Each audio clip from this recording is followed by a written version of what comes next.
divine inspiration of prophecy fulfilled.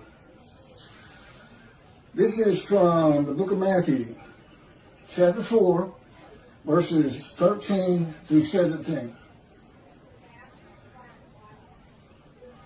And leaving Nazareth, he, Jesus, came and dwelt in Capernaum, which is upon the seacoast, in the borders of Zebulun and Nephthalim. Those were tribes, part of the original 12 tribes. And there was a Levite tribe, that makes 13. That it might be fulfilled, which was spoken by Isaiah, that's Isaiah, the prophet, saying, the land of Zebulun and the land of Nephthalim, by the way of the sea beyond Jordan, Galilee of the Gentiles. The people which sat in darkness saw great light. And to them which sat in the region and shadow of death, light is sprung up. From that time, Jesus began to preach and to say, repent, for the kingdom of heaven is at hand. That's from Matthew. Now, I'm going to show you what is happening here. There's no prophecy. There's no prophecy. And Jesus is not in it. It's got nothing to do with Jesus going to live in Capernaum. This is what it's about. It's about the northern kingdom, in chapter 8. And then in chapter 9, it's about the southern kingdom. And there's no prophecy in it. And he combined those two. This is what the verse actually says from chapter 8. Verse 23.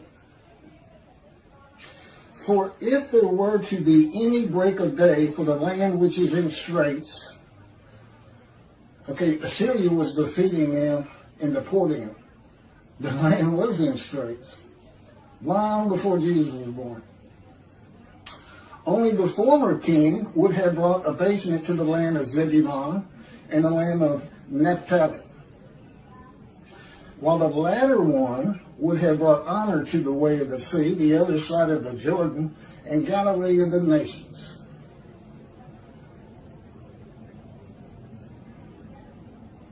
Okay, this is not a prophecy to be fulfilled. It has nothing to do with Jesus. It is more of plagiarism altered to fit Jesus into the Hebrew Bible. This is a statement in the last verse of chapter 8 concerning the coming defeat of the northern kingdom of Samaria, also called the kingdom of Israel and sometimes Ephraim, by the Assyrians. That ends chapter 8 regarding the northern kingdom, and then chapter 9 begins regarding the southern kingdom of Judah, and an exaltation of the birth of King Hezekiah of Judah in the southern kingdom. That's the great light. And this is how it reads. The people that walked in darkness have seen a brilliant light. On those who dwelt in a land of gloom, light has dawned. You have magnified that nation, have given it great joy. They have rejoiced before you as they rejoice at reaping time, as they exult when dividing the spoil. This is all addressed to God. For the yoke that they bore and the stick on their back, the rod of the taskmaster, you have broken as on the day of Midian. Truly, all of the boots put on to stamp with, and all the garments donned in infamy have been fed to the flames, devoured by fire. For a child has been born to us, a son has been given us, and authority has settled on his shoulders. This is King Hezekiah. He becomes king.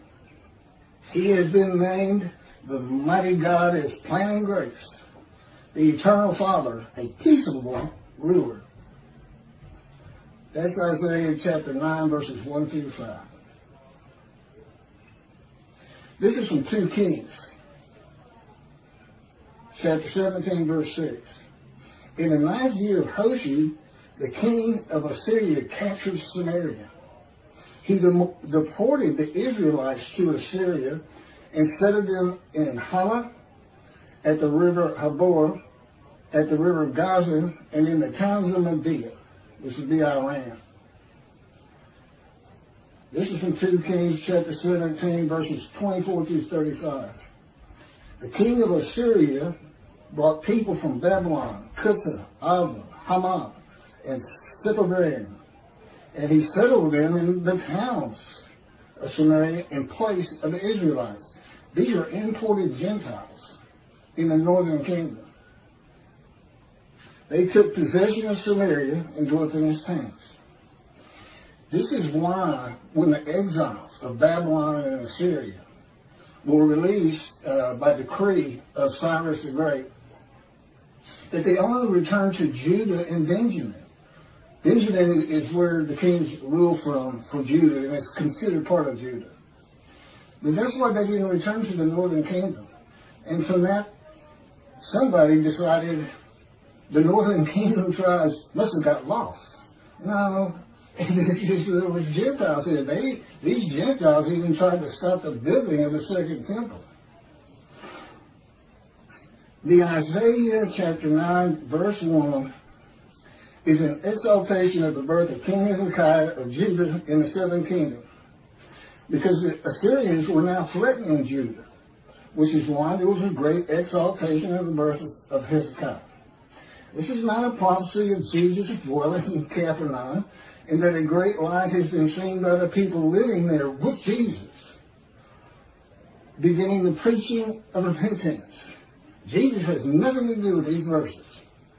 It is about kingdoms and kings defeating and deporting the Jewish people and importing Gentiles to the northern kingdom in chapter 8.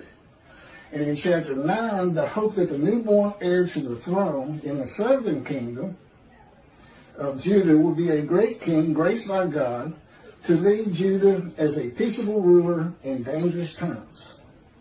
One verse is about the northern kingdom, and the next verse in a new chapter is about the southern kingdom. Nothing about prophecy. These are just an announcements and a speech to God. The verses have nothing to do with one another or with Jesus.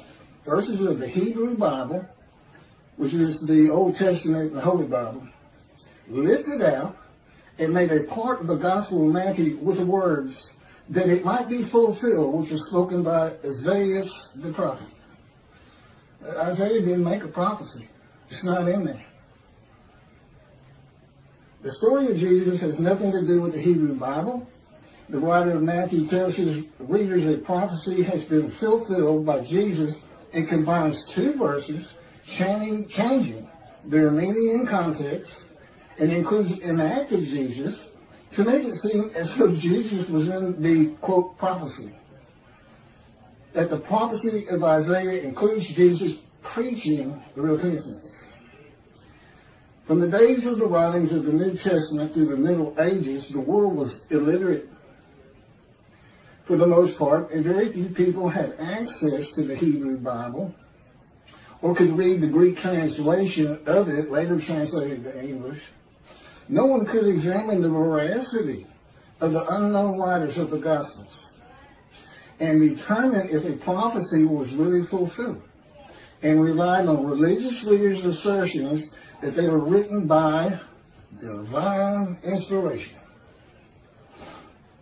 There is nothing divine about this passage in the book of Matthew. It is intentionally written to mislead the reader. Today, there is a complete new translation of the Hebrew Bible into English that is far superior to the Hebrew to Greek to English of the Old Testament. They make it much easier to understand and read. It's the Jewish Publication Society 1985 Tanakh, which was not based on any writings before it. They started from scratch in 1955. Complete new.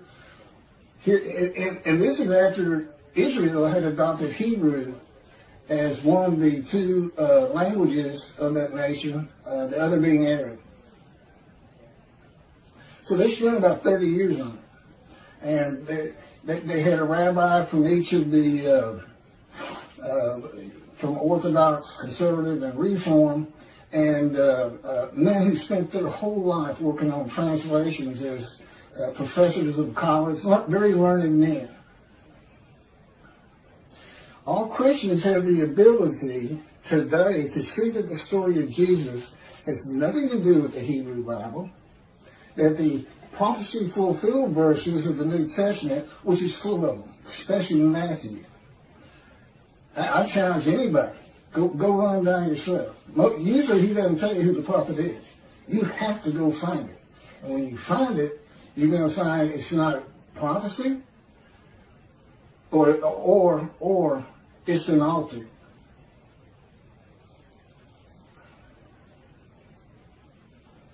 There's about 15 of them. It starts in the first page.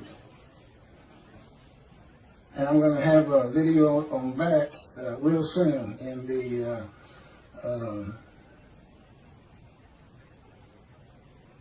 this whole story about a virgin having a baby. This is what it's going to center on. You'll be surprised. Thank you for listening.